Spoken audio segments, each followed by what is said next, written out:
and use the ask button. We'll bring those questions to the panel a little bit later on. Please tell us who you are and where you're from as well if you can. Thank you. So China, the EU and the US are collectively responsible for around 40% of global greenhouse gas emissions. The EU plans to cut emissions by at least 55% by 2030, and it aims to become the world's first climate neutral continent. Last year, China promised to end its contribution to global heating and achieve carbon neutrality by 2060, a huge move for global climate action. And President Biden has recently fulfilled his pledge to rejoin the Paris Agreement, and he set a target of reaching net zero emissions by 2050.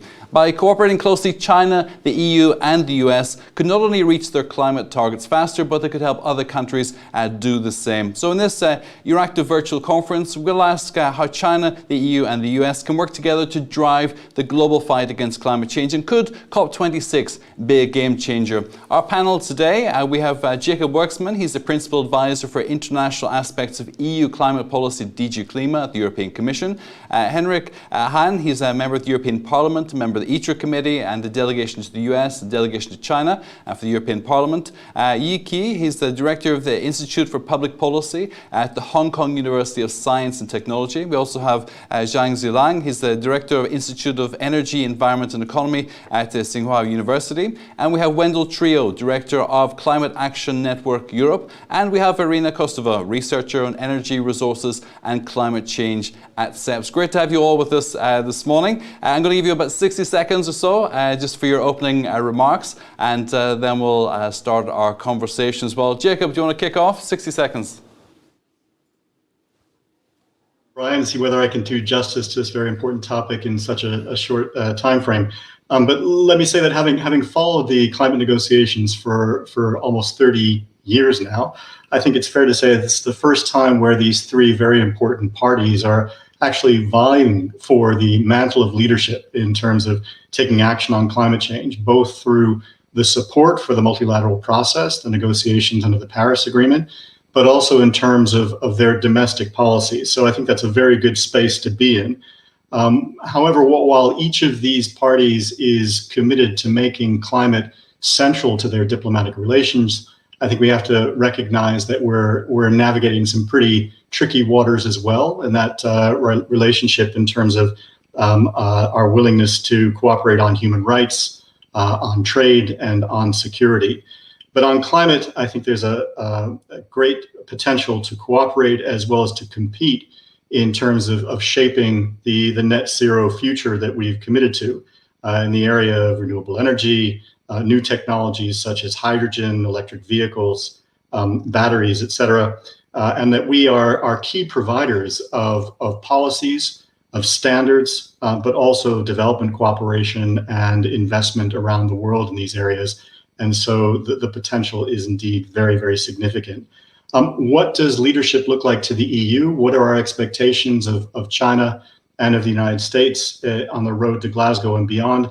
Happy to get into that in more detail in our conversation, but essentially we're asking of them the same things that we're asking of ourselves as the European Union, which is a clear commitment to net zero emissions by mid-century, which is consistent with what Paris Agreement commits ourselves to, near-term targets that are aligned with that net zero path, and clear, credible policies that will help us to get there. And this includes, for example, the alignment of our finance, both domestically and internationally, to the phasing out of activities such as coal production and consumption. We are also looking for international support from the EU, from the US, from China, and to other partners for the completion of the Paris Rulebook, which is on the negotiating table between now and Glasgow, that will guide us towards achieving these targets in a transparent and accountable way. So let me stop there. Looking forward to hearing from the rest of the panel and from the conversation that follows. Great opening summary. Thank you so much, Jacob. Henrik, over to you. Thank you very much for inviting me to this interesting debate. So indeed, China, the US, and the EU are responsible for around 45% of global greenhouse gas emissions, according to various sources, and consume nearly half of the world's energy. So political decisions made in Beijing, Washington, and Brussels have significant implications for the world's climate and energy security. And the EU, US, and China are at odds with human rights aspects like the treatment of the Uyghurs, with trade issues and security aspects in the South China Sea. However, on climate, they should cooperate. So China is responsible for 27% of the world's greenhouse gases in 2019, the US 11%, and the EU for 6.6%, into a recent study by the Rhodium Group. And climate neutrality would be indeed a huge step for China, which is currently heavily reliant on coal power and running more than half the world's capacity of coal plants. Coal-fired power accounts for 60% of China's energy mix, and coal production has been growing for years, even increasing in the corona year 2020. So China also finances coal-fired power plants in the rest of the world as part of its Silk Road initiatives. And additionally, China invested billions in renewable energies to be less dependent from imports and to cover the increasing demand. But some of these investments are not efficient enough because of lacking power grids transporting this energy to consumers. So let's take a look to the US. President Biden's election offered a clear opportunity to put the US back at the heart of international climate institutions and processes after Trump's disastrous climate policy. And the US position we can see now shows that the US is about leaving the fossil stone age, referring to Europe's Green Deal to make the US climate neutral before 2050 at the latest. And Biden promised millions of jobs, building up a clean energy industry. Biden's stimulus package includes massive investments in renewable energy and infrastructure, 6 times more than Germany, interestingly. But what they do not have yet in the US is a modern power grid as a precondition for an effective power supply without fossil fuels. So let's take a look on Europe. So Europe is on its road for a fossil fuel-free future to become climate neutral as well at 2050 at the latest. And with the Green Deal as its center of future legislative measures, there are investments as well as like the Just Transition Mechanism to leave no one behind in Europe, regions heavily affected by this transformation process. So there's much to do in Europe, including the acceleration of renewable energy capacities and the modernization of its power grids. And on this road, the Commission will publish soon the Fit for 55 package to start the detailed legislative work that is necessary for that. So to sum up, 2021 could mark a shift in the global approach to the climate crisis and boost cooperative climate diplomacy. And we are observing very interesting dynamics. Climate change and environmental protection have moved from the periphery of international relations and geopolitics to center stage, as they're increasingly recognized as threatening economic stability and societal well-being.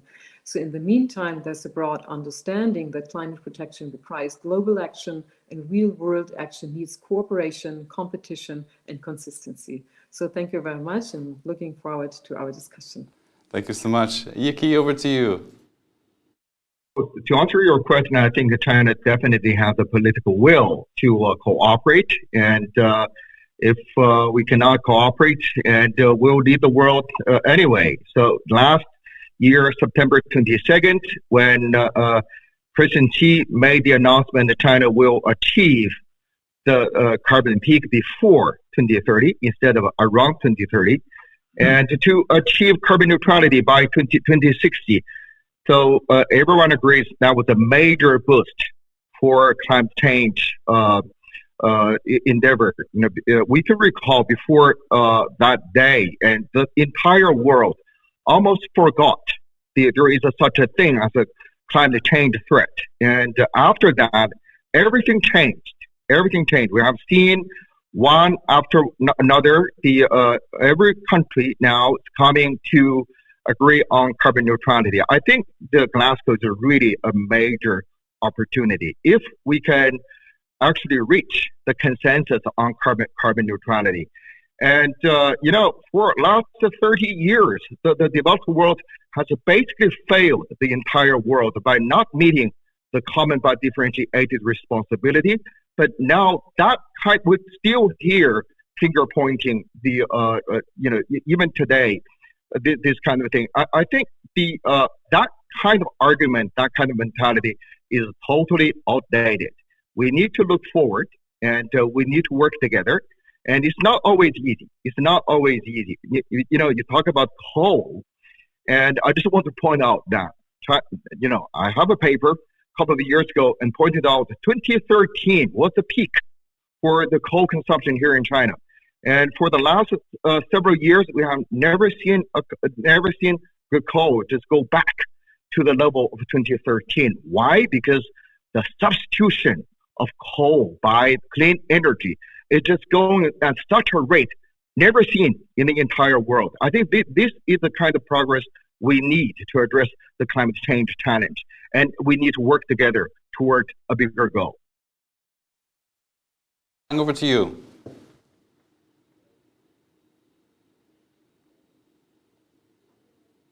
And I can't hear you at the moment. Zhang Zilan, can you hear us? Can you speak? Yes, yes, Okay. yeah, sure. Florian, just a quick introduction. Thank you. Okay. So, and first, I fully agree with Professor Xi about China. China has a political will to cooperate with the US and the EU to address the climate change issues. According to my observation, so now China has benefited a lot.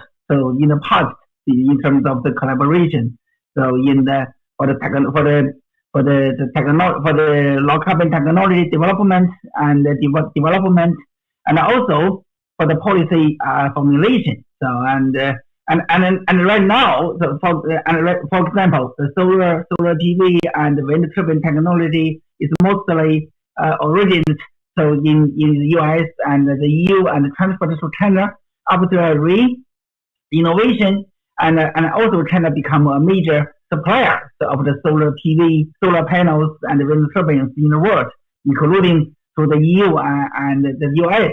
So I think they also need a collaboration on this, and also I think so. For example, China is building its national emission trading program. So we also learn a lot from the EU, and the EU also provide support so for the capacity building and also for some very technical design so issues for the ETS. So and also I think now the political will is still there, because now we also need China and the US and the EU work together to help other developing nations to address the climate change. Okay. We'll address some of those points in terms of capacity building specifically in a few minutes as well. Vendel Tree, over to you. Thank you. Thank you for giving this opportunity. To achieve the Paris Climate Agreement's objective to limit temperature rise to 1.5 degrees, we will need a massive transformation of our economies. And obviously, China, the US, and the EU can play an important role in getting us there.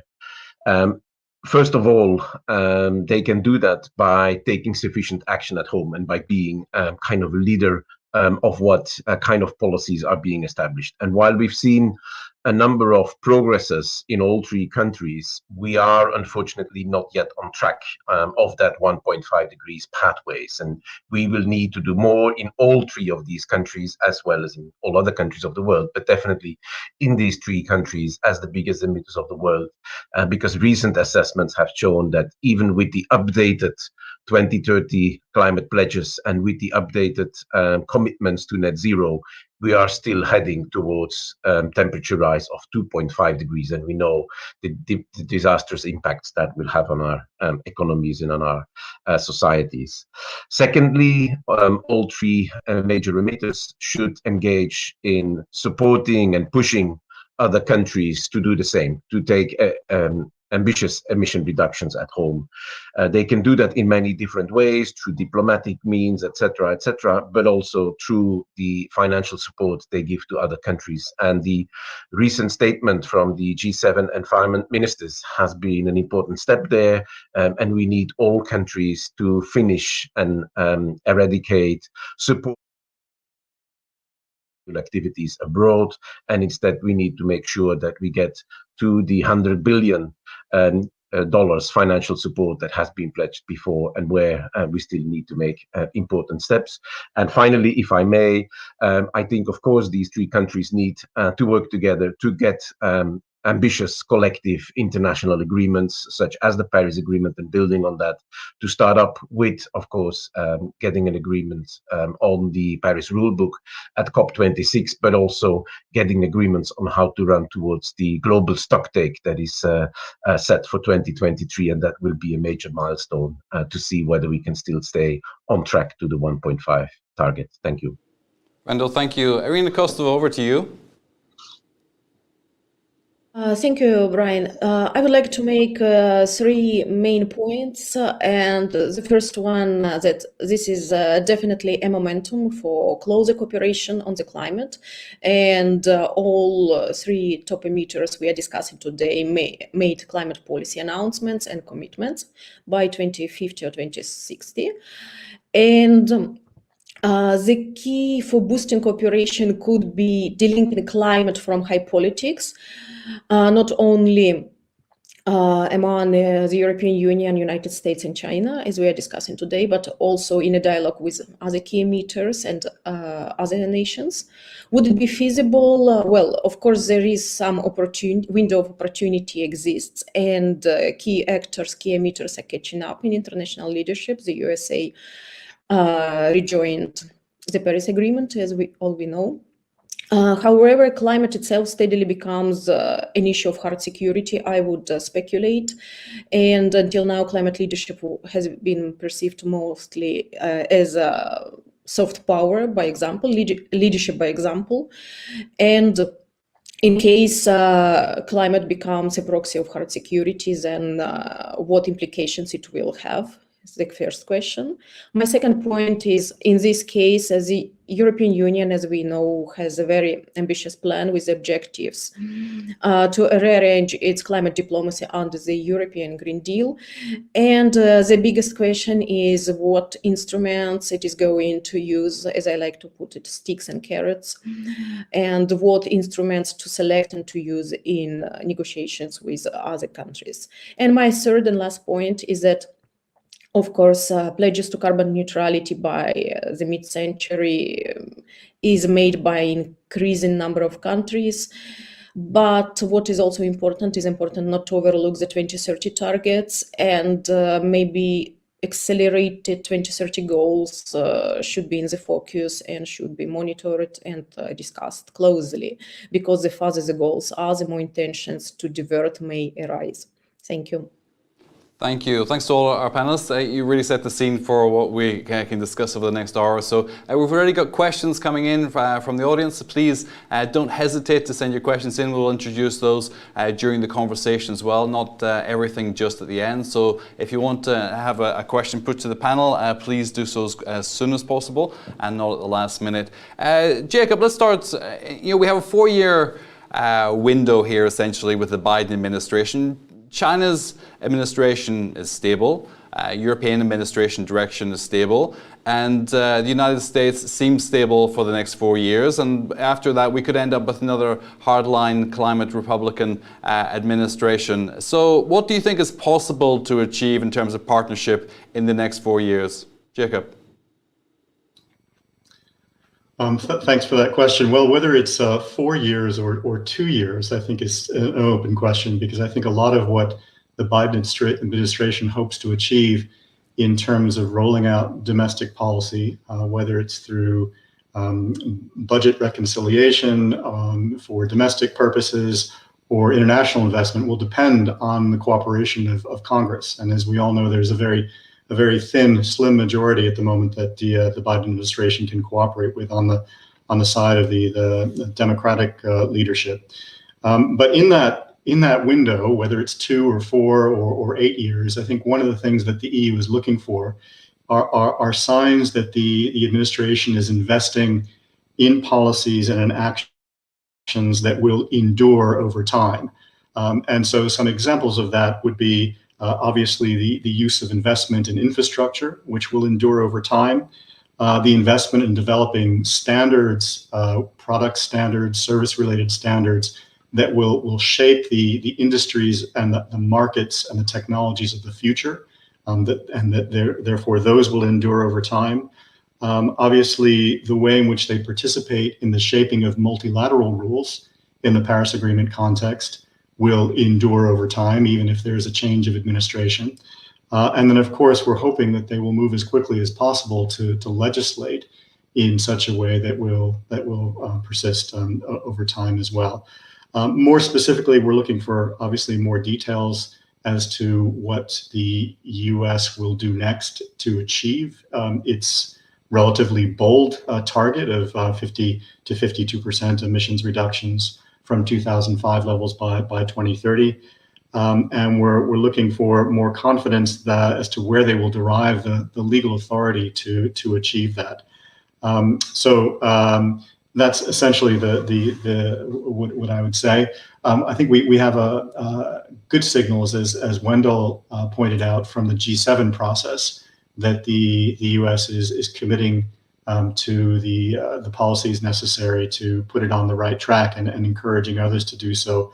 And then what we will turn to look from China is similar signals in a G20 context. Recognizing that not all countries will take the same pathways towards net zero. It's those same essential elements of committing to net zero, moving away from fossil fuels, committing to the phase out of coal that we got from the G7 that we hope also to get from.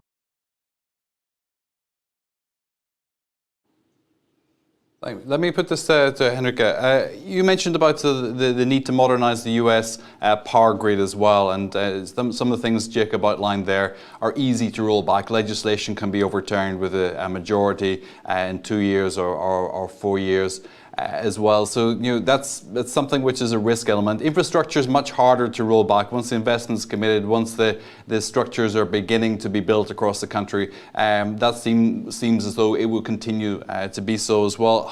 You're on the US delegation of the European Parliament. How do you read the future potential for cooperation, given that China, EU have a form of stability for the foreseeable future? So you're asking for China or US potential, or both of them?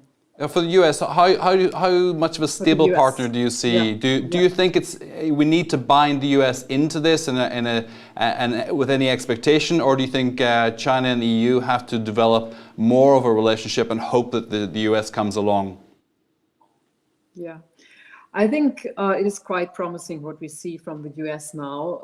So in his first hours in the office, President Biden signed an executive order that rejoined the United States to the Paris Climate Agreement, and that was, of course, an important step. Following that, in April 2021, Biden hosted a two-day climate summit of 40 world leaders, and at the summit, Biden announced a new target for the US to reduce GHG emissions by 50% to 52% by the year 2030 relative to the level of 2005.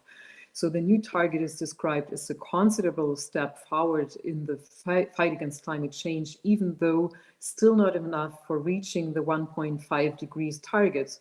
And overall, the commitments made at the summit reduced the gap between the government's current pledges and the 1.5 degrees target by 12% to 15%. And if the pledges are accomplished, the emissions by 2030 will fall by 2.6% to 3.7%. Do you think those targets would stay on track, given that the Trump administration rolled everything back in a hurry? Is it necessary to have any expectation of the United States from the Parliament's perspective, do you think? Yeah. As my dear colleague Jakob Werksman pointed out already, Biden's climate change agenda will face big obstacles with an evenly divided Senate. So a thin Democratic Senate majority limits the possibility for Biden to achieve sweeping climate change reform to curb carbon emissions. But for the moment, President Biden is moving through executive orders, however significant, they don't substitute for that administration plans to implement more permanent climate legislation.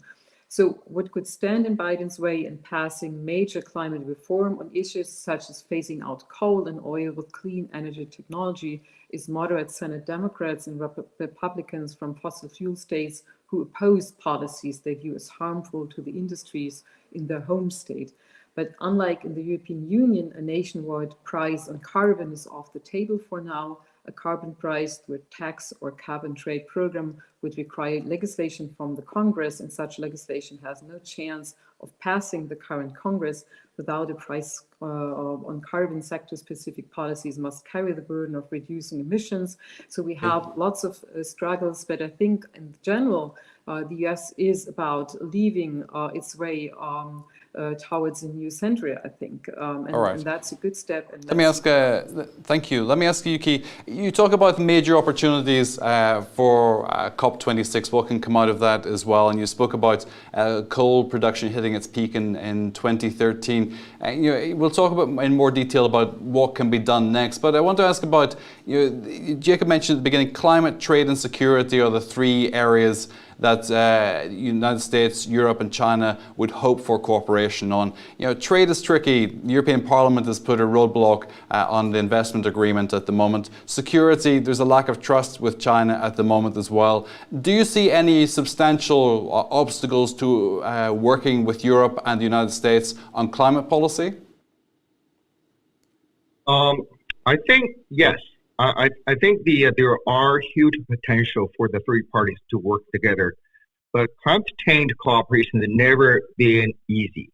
All right, so we're talking about three parties. Just take one party, the United States, right? We ask the people in the Congress and the Senate and about between the Republicans and Democrats, see if they can work together, right? You quickly realize it's not always easy. You just pointed out, facing these major issues like climate, trade, and security, and for the three parties, it's really hard. I mean, the thing is, in order for cooperation, we really need to have a mutual understanding and a mutual trust, which we do not really have right now, right? Just see how many warships right now are in the South China Sea, and the warships far from the United States, from Europe, and from the UK, which is not part of the EU anymore. Facing these kind of situations, it's really hard. I think the media is really not really helping. Creating lots of issues like human rights. Is human rights a problem? Of course, it is. Human rights is the problem in China, in the US, in Europe. But you're creating issues, imaginative issues that non-existent. You're just creating the obstacles, for the parties who should work together. Just working towards the Glasgow. I think if we can all agree that by mid-century, if all the parties can agree on the carbon neutrality, I think that would be a major achievement, right? I don't think it is necessary now to define exactly what does it mean for carbon neutrality, for climate neutrality, for greenhouse gases. I think it's not very productive. But I think in principle, if we can all agree on this climate neutrality or carbon neutrality, I think that would be a major step forward from let me ask you this. Do you think it's possible to decouple climate from trade and security? Because Europe is not going to let up on its human rights demands and the expectations of China. We can dispute the role of the media in different elements of this as well. And trade as well. Trade is going to be intrinsically linked to human rights dimensions as well. I was reading this morning about the expectation in Europe that eventually economics will trump human rights, as it generally does. And in time, perhaps that element will be resolved. But is trust really such a critical element in terms of climate change? Because there are two ways to look at this. One is that we really believe that the climate is at risk and we all do something to fix it, or climate policy is a power brokerage. It's a weapon to be used by all the different parties for strategic advantage. So you talk about trust. How do you think you gain the trust for COP26 and working between China, EU and US to make climate action happen faster? Yuki? Well, I think there is not necessary to separate all these issues. And in fact, it's impossible to separate those issues in order to cooperate. I think if all parties just all stick to the facts, right? It's okay to have a debate and to have a healthy debate. If we can all stick to the fact, if we can all stick to the the interest of the people, of the public, and rather than to the interest of the politicians, I think things can be worked out. Right now, the problem is, some people, the politicians, they are working for their own interest, right? They are not really working for the interest of the world or of the people.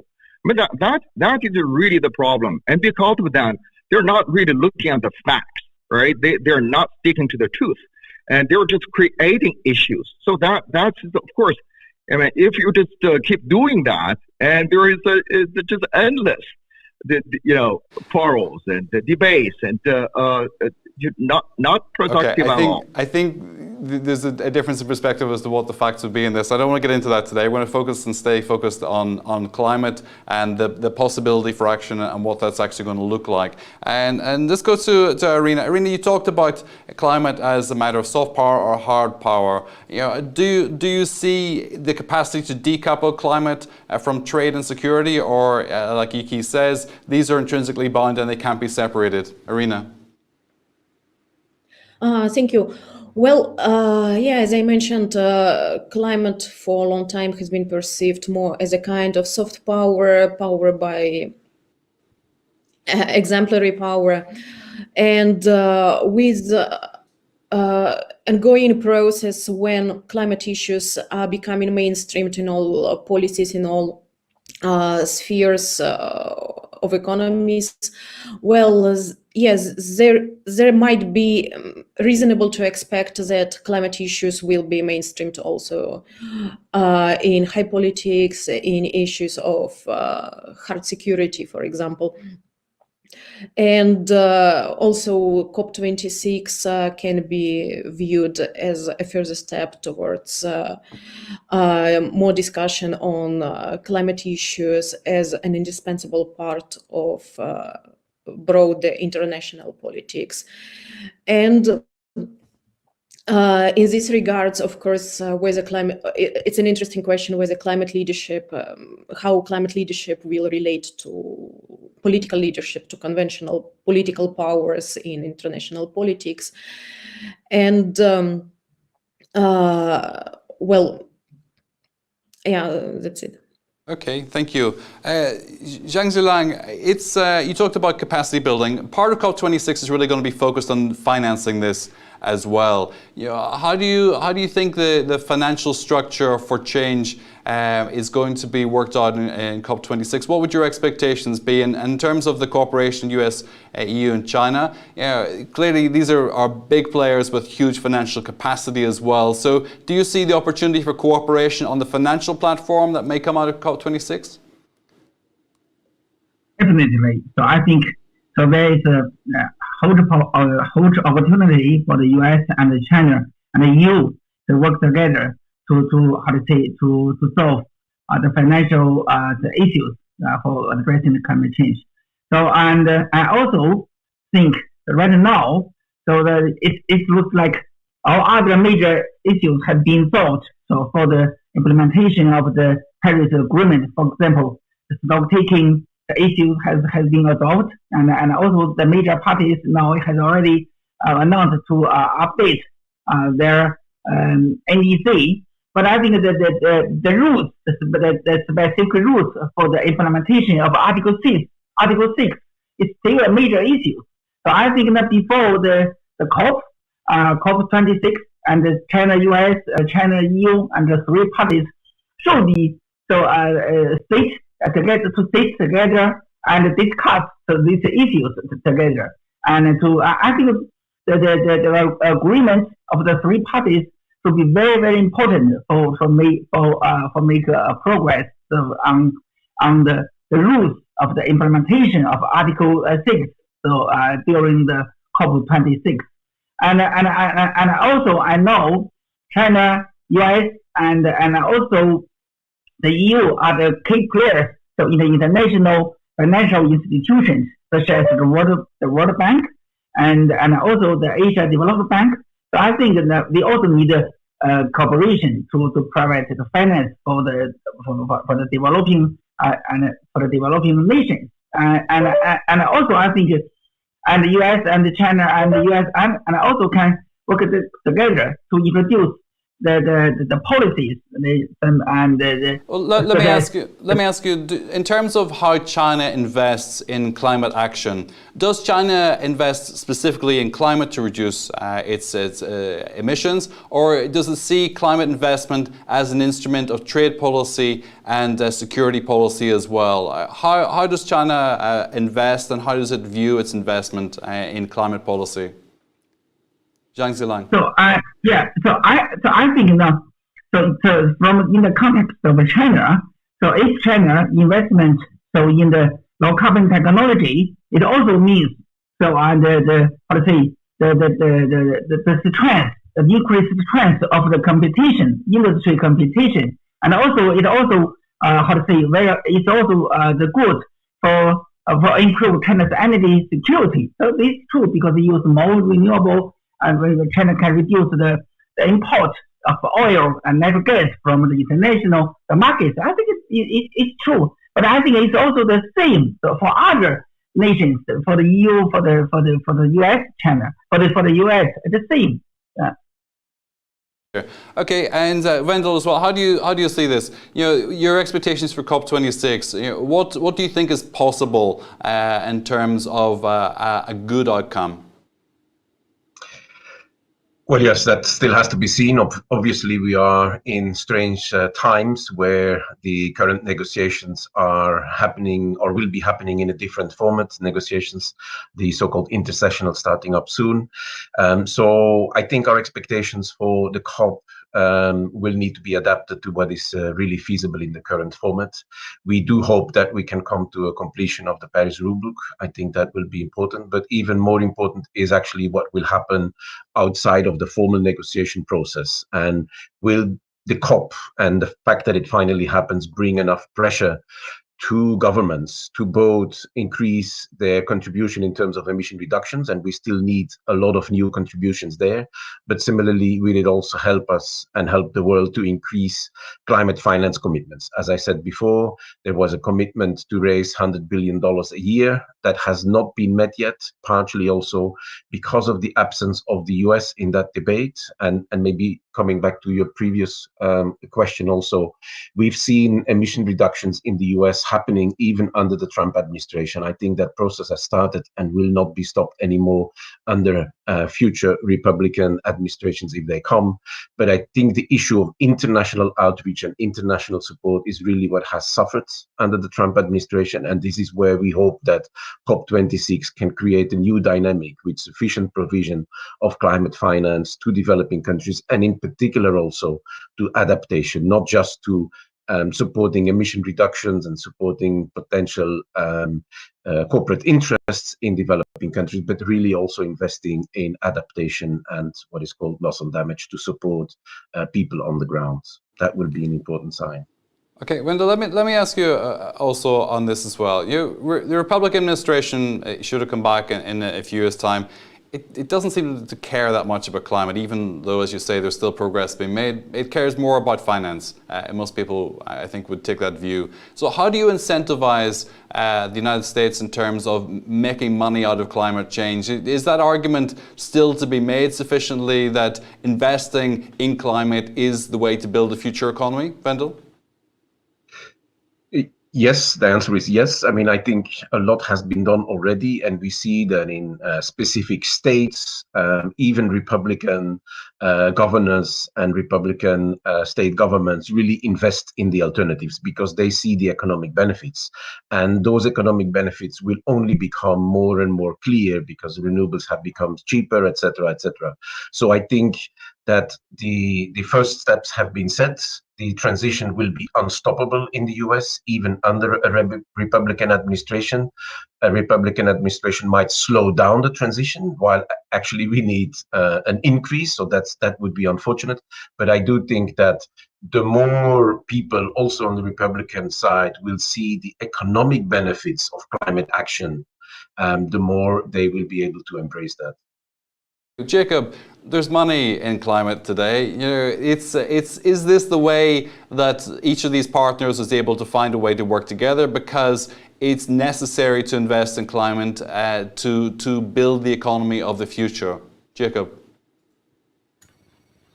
Well, thanks. I mean, I would agree with Wendell that the changes are happening. They're happening as a result of policy. They're happening as a result of market demand.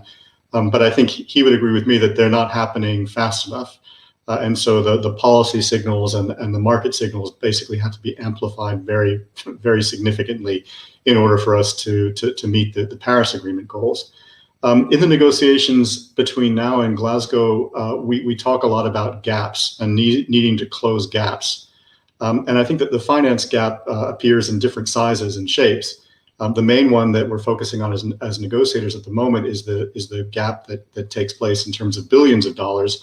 And that's the gap in trying to reach the $100 billion goal that developed countries set for themselves, and that was intended to be met by 2020. Closing that gap will depend upon the US, in part following through on their original commitments made in Copenhagen and in Paris. It depends on us improving our ability to use public finance to mobilize private finance, because that $100 billion goal is a goal that combines public and private resources. And it depends on public actors such as the multilateral development banks and the other international financial institutions improving their portfolios and their commitment to climate action within those portfolios. But the bigger gaps, I think that a conversation with China and the US needs to look at as well, are the transparency gaps. So this commitment to reach the 100 billion and to be transparent and accountable about that currently applies only to developed countries. It doesn't apply to these very significant climate finance that countries like China provide overseas, including through actions like the Belt and Road Initiative. And I think we have to look more closely as to how we can bring into our conversation transparency and accountability around that as well. And of course, this is just talking about the billion-dollar gaps. There is the trillion-dollar gap, which is the gap between what society internationally will need in order to undertake this profound transformation and the resources that are currently available. And that means essentially making sure that private actors everywhere are moving in the same direction, as well as public finance everywhere, both internationally but also domestically provided. So that's the big goal, and we're going to have to continue to push on that aspect of the conversation as well. Yuki, just to follow on what Jacob said there as well, because the financing, there's a lot of discussion in Brussels in particular about how China invests and its long-term strategy to gain influence, particularly in Africa. So if we're talking about developing nations and financing climate action as well, how do you persuade partners in US and EU to trust you, as you said? There's a problem with trust when it comes to these investments, or does that matter? No, it does not matter at all, because you were talking about $100 billion. That is the requirement, or actually the pledge by the developed countries. Have nothing to do with China. China, on the other hand, has pledged to contribute its own part for a South-South cooperation fund, and that's something between China and other developing countries. So China certainly would hope that the U.S. and Europe and other developed countries will come forth to contribute more and to increase. But really, this is we're talking about two different conversations here. One is the under the Copenhagen Accord, under the Paris Agreement, that the kind of responsibility that developed countries pledged themselves and the other one is a voluntary action in between China and other developing countries. I think it's not very helpful to confuse the two issues. Right? Okay. Do you expect greater transparency in the financing for the Belt and Road Initiative, though? Is this something which you think would be a good signal to your international partners that? I think Belt Road it's so easy. It is so easy, right? For the green finance we're just talking about. I think all parties can actually work together to abide the same rules, same principles. For instance, not to invest in coal-fired power plants, right? Well, that's something that I think that's a very healthy conversation, and then all parties can agree on principles like that. Then for things like AIIB, just join it, and let's just develop it together and work together. So then once you're all inside, then you don't complain about transparency. You choose to stay outside, then you complain about opaque system. I think that's is not supposed to be the way we should argue, right? Just join it. Okay, thank you. Let's take some questions from the audience. One from Michelle. Do you think it is possible to decouple economic growth from CO2 emissions sufficiently enough to achieve carbon neutrality? Henrika, do you think we can decouple economic growth? Of course, this is the way we have to go, right? That we decarbonize and separate that. There's no question about it, because I think there's nothing more cost intensive than not taking care of the climate change, and we all know that in the European Union as well as in the US and China. Okay, Irina, how do you see this? Do you think it's possible? Do you think it's possible to separate these two elements out? Can we accept lower growth in the interest of climate change, or should we expect that the economy will grow as we invest more in carbon reduction? Irina? Well, that's actually the goal, and these are expectations that we may have, that investing in clean solutions in carbon-free economy will generate additional economic growth and will lead to modernization of economies. And of course, the road may become a bit tricky, and investing in clean economy per se may not become a precondition for successful development of economies. But what is important is that to understand that nations would understand that this would be very counterproductive to cut yourself from the global global economic trends, when the entire global economy is shifting in some parts of the world more intensively, more faster, in some parts of the world a bit more slower. Okay. But the trend is here, and it's important to keep in mind that whether you stay in the game or you are left outside. All right, thank you.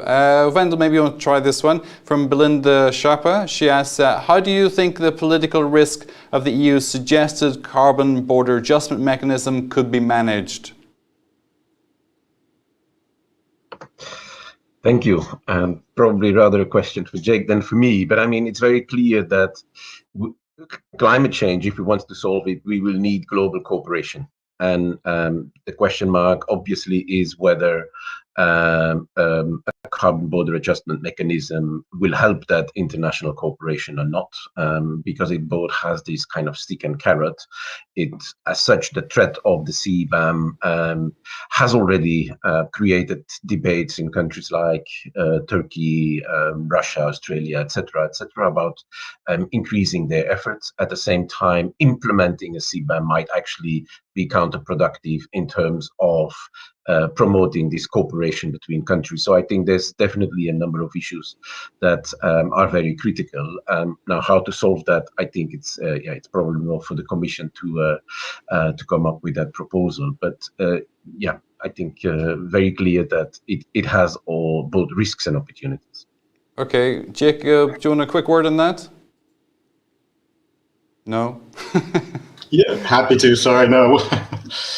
Just reaching for the unmute button there. I agree with Wendell that all of our policies have to encourage international cooperation. It's a global goal, a global challenge, but we also have to very specifically address the risk of carbon leakage in a context where the EU is moving ahead of many of its trading partners and needs to make sure that in cutting our own emissions, we're not inadvertently leading to the increase of emissions elsewhere. So the Commission is designing a proposal that is WTO consistent and that is Paris consistent, and that will make sure that the EU can effectively achieve our commitments domestically without causing leakage internationally.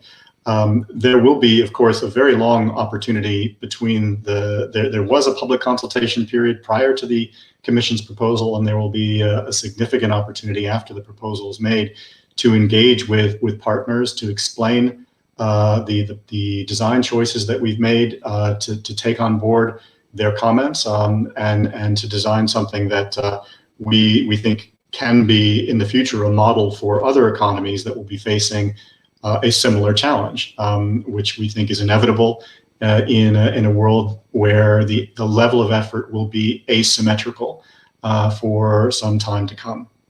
Okay, thank you. Yuki, question from Kenneth Stokes. I hope I understand this correctly. A net zero economy could lead to electrostates. How will that change the geopolitics of the US, China, and the EU? I understand this question in terms of those that get to reduce carbon and become more sustainable will have an economic advantage as well. So how do you see this? Getting to an independent state of energy, does this change the geopolitical balance?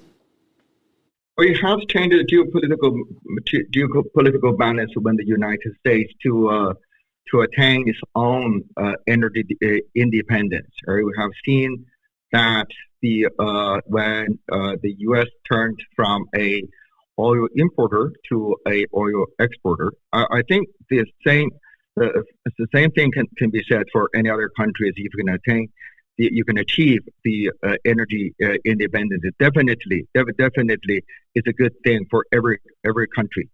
I want to say just a little bit about this kind of related to international trade.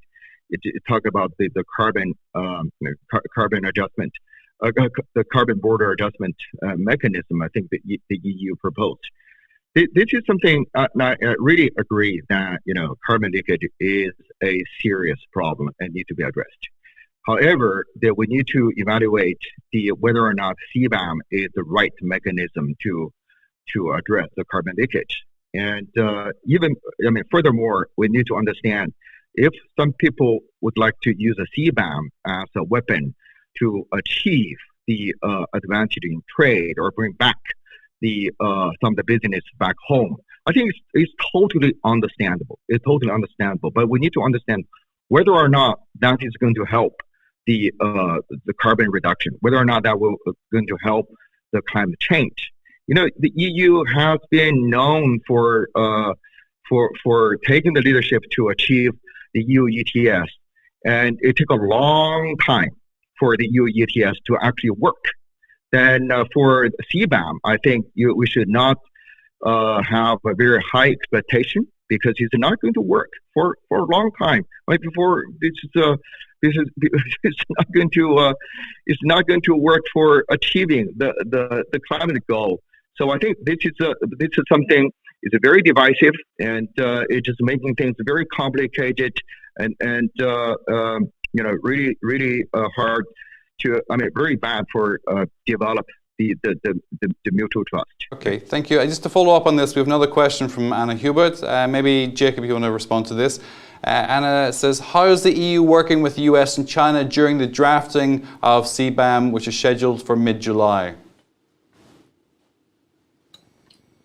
Well, I think I answered that. We did a public consultation period. It was one of the most popular in terms of attracting comments from the public, from the private sector, from other governments, and we will be consulting very intensively because we know that this proposal that the Commission will come out with in the middle of July will attract a lot of attention and potentially criticism as well. And so we will be engaging with all of our major trading partners, including the US and China, in that next step in the movement from a proposal by the Commission to its eventual adoption by the co-legislators, the European Parliament and the Council. Okay, thank you. And a question from Weihao Chen. Wendell, maybe you want to take this one. Does politicizing solar panels from Xinjiang, sorry if my pronunciation is wrong, by some in the US and EU, does it undermine China's global climate fight? And if so, why?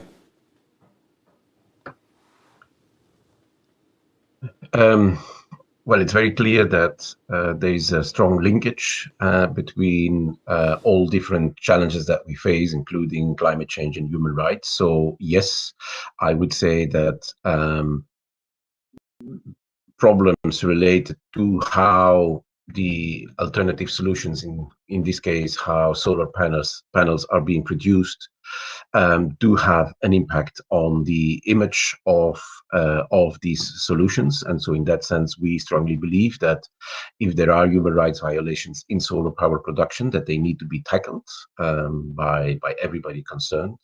And it is very important that the different governments, including in this case the Chinese government, do show that the transition that they want to support will be a just and fair transition in all ways. So both related to production, but also related to impacts on communities and so on. So that will be important for everybody in this process, and all governments, and in this specific case also for China. But the same goes for the EU and the US, that also struggle with ensuring that the transition will be a just and fair transition. Okay, anyone else want to have a quick comment on that? If not, I'm not a spokesperson for the Chinese government, sure. or if I've been to Xinjiang several times, and I think I consider myself know the place. I think those who really care about people in Xinjiang, I would invite them to just go there and take a look with your own eyes. And the thing is, not possible though. As a journalist, I don't think I'll be allowed to go and look with my own eyes, frankly. You can contact me. Okay, if you're interested. Let's just make it work. But not right now. Right now it's a coronavirus. Okay,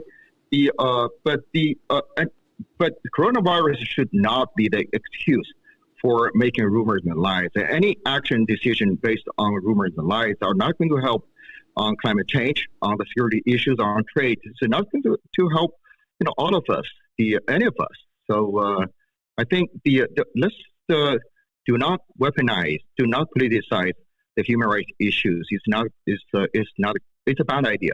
Well, it does seem that the burden of evidence now falls upon the Chinese government to prove that these accusations are not true, because the overwhelming evidence that we see here in the West. That's so funny. That argument is really funny. I mean, why the burden of proof is on the Chinese government side? I mean, don't you think it's funny? I don't, in fact, but we're not going to. I don't want to go down this road too far today. We can spend the whole program discussing this. What I do want to talk. Let's stay with you, Zhiki. The lessons learned from the COVID crisis. This has been a global response, and there's been a lot of new cooperation between governments globally as well, and new mechanisms of cooperation, not just in terms of practical approaches, but in terms of communication as well. Do you think that there are lessons learned from the COVID crisis which will help build trust, as you say, but also that practically there is a sense of a global requirement that we work together, because the consequences of not doing so are perhaps better understood now than they were maybe 4 years ago? On this point, I definitely agree with you. I think big lesson that we learned from this corona crisis is communication. Right, we are not doing a very good job communicating with each other, and also communicating within with our within our own countries. So I think this is a very unfortunate, especially seeing millions of people have died out of this tragic crisis. I mean, these people do not have to die. Do not have to die. And we owe them so much. The death rate from climate action or inaction is going to be substantially higher than anything we've seen with COVID. Do the Chinese people have this sense of urgency about climate action? Is the consequence of inaction understood? Well, I can tell you one news piece I just read today on the Chinese media. Some cities now, they are shutting down their power supply. Even, people have to take elevators. People have to take the steps. Shutting down the elevators. You have to climb like the 10th floor. Then some cities, now they're actually suspending, for 1 hour, the break, power break, for during the lunch hours. So I challenge everyone, if you find any country that's more serious than actions like this. By the way, I totally disagree with that kind of action. I think people are really taking this very seriously, even though they do not necessarily know what the best way to do it. I think that is something, you and I, we need to work together, and let's just not only understand why we should have to do this, okay, but how we can work it out together. Okay, right. Henrika, do you think that COVID has taught us lessons which will be applied to the climate crisis? Well, I wouldn't say that COVID has impacted the views on climate partnerships directly, but instead made two things more clear. First, in order to tackle global crises that affect everyone, we must work together, and it's not enough if one country alone, for example, is vaccinated as long as the virus is still out and can mutate. So this means that COVID is only over if all countries are vaccinated and the virus is eradicated. And the same is, of course, true for climate change. We really have to work together. I mean, we have seen before that is really a challenge not to bundle together all the issues we are interested in, like human rights situation and climate change, for example. We have different views in the parliament in China, the Chinese government as well. But while there's no direct evidence that climate change is influencing the spread of COVID-19, we already do know that climate change alters how we relate to other species on Earth, and that matters to our health and our risk for infections. And we see consequences like deforestation, changing weather conditions in their natural habitat, and all these kind of things. And that creates an opportunity for pathogens, of course, like large. So we really have to we see the chance that and also the necessity to work together in that regard. And I think we are more sensitive than ever before on this issue. I was at a conference last year, a year and a half ago, in Romania on aging healthfully, and we asked the audience, all healthcare professionals, were they more concerned about dying from antimicrobial resistance or from climate change? 95% of the room was more concerned about antimicrobial resistance, and just like I said, Henrika, there is an increased risk of future pandemics because of deforestation and all these other dynamics that flow from that. Wendell, is it time that we look at climate change as a public health policy, an urgent public health crisis as well, and that the lessons of COVID should be applied to climate action? Wendell? Definitely. I mean, obviously, climate change is everything that we've talked about. It's a security risk, it's a human right risk, and it's a health risk.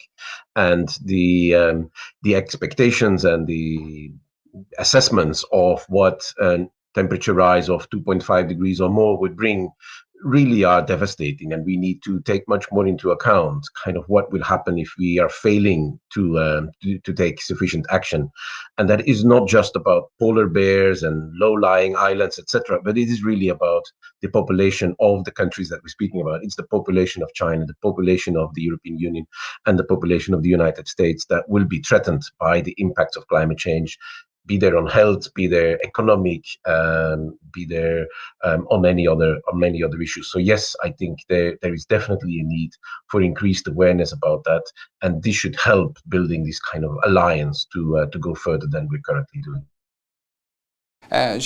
In terms of the future economy and global leadership on climate, do you see these two things as bound together? And is there a competitive advantage in being out in front in terms of climate investment, climate action at the moment?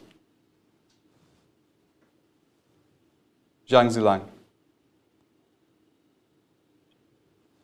So I think that I think I like this topic. So because we're talking about the future, and so I think that in the future for maintain a sustainable growth of the economy, and there is a need of new investment.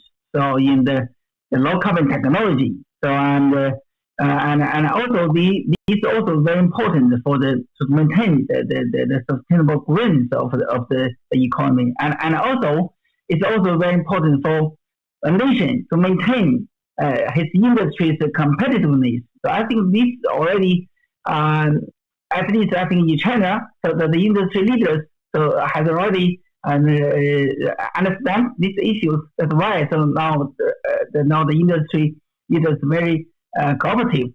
So after President Xi announced the carbon neutrality the goals, and also I think I also would like to see that we should put other debates and aside, and we need to focus on the climate change issues, because the climate change is the common interest of all human beings and also all children. So we of course there are some disputes in other areas, but we should work together to in this area. Thank you. Jacob, what role does investment in innovation play in climate policy? Because a lot of the conversation is we have to stop doing bad things, but we can do a lot of good things in terms of investing in innovation to solve some of the climate problems that we face. How much faith do you have on our innovative capacity to produce new engineering solutions, new healthcare solutions, which alleviate the risks from climate destruction?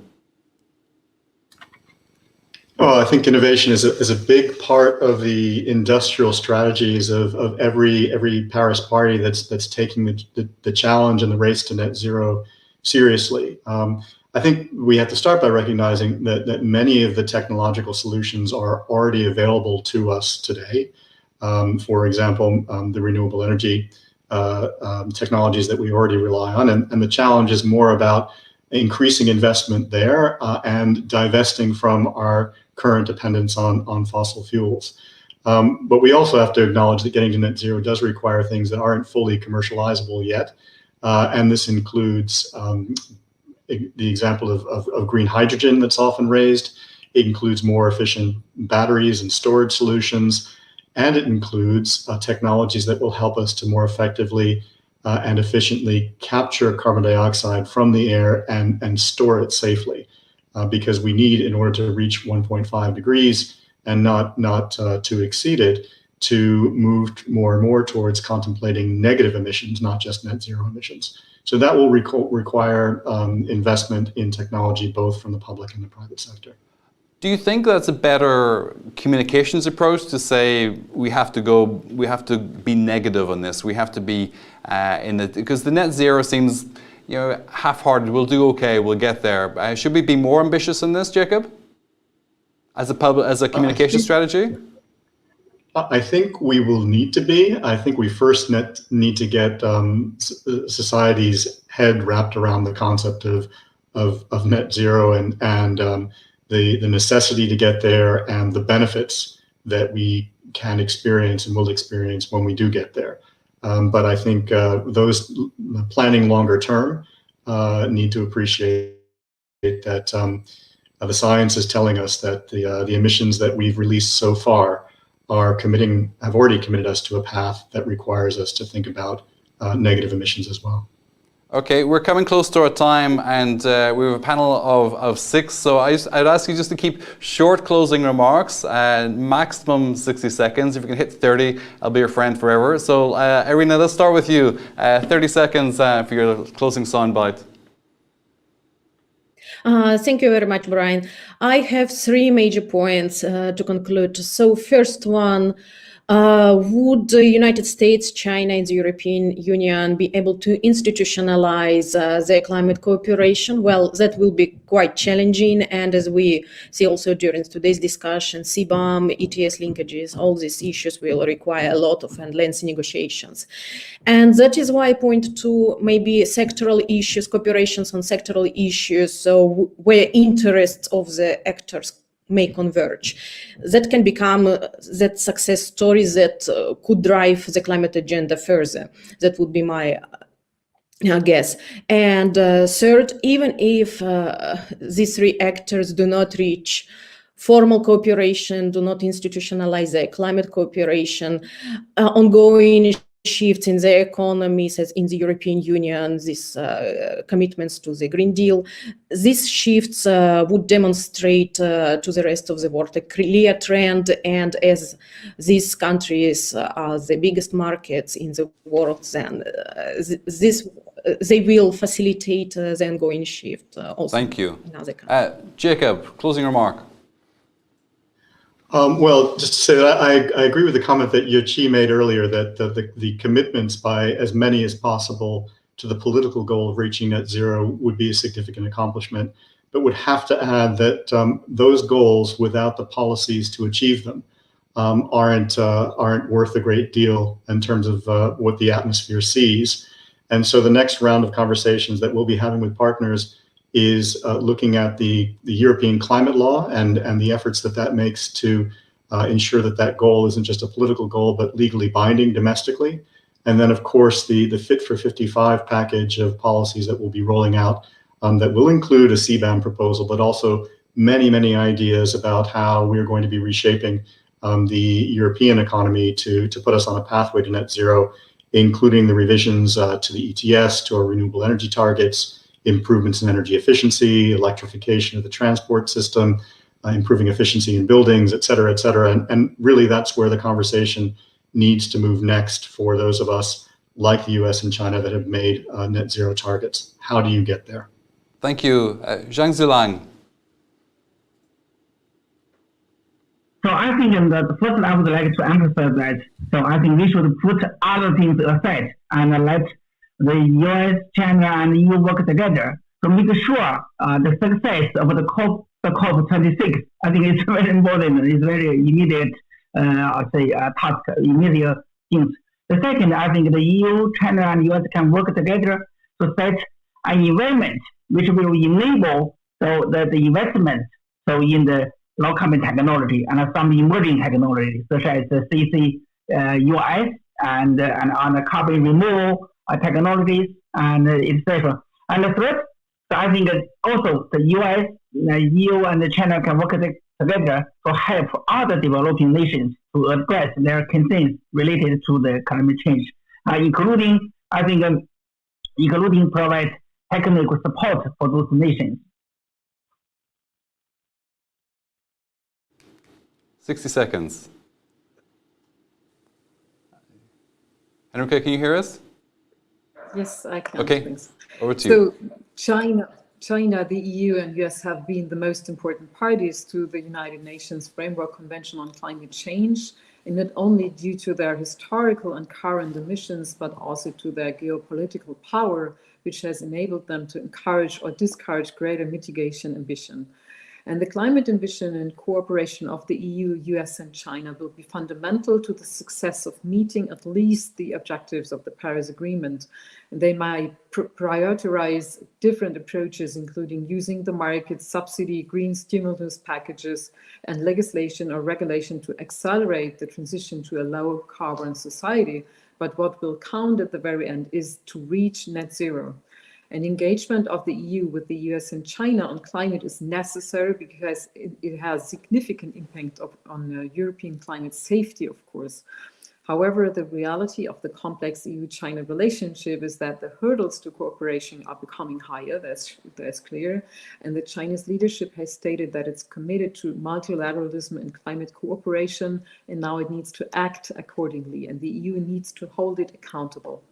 As for the relation with the US, with the change of administration in the US, we have a once-in-a-generation opportunity to design a new transatlantic agenda for global cooperation, based on common values, interests, and global influence. And let's take that chance for strong climate cooperation. We have to lead efforts for ambitious global agreements to propose a new global green agenda with a protected climate.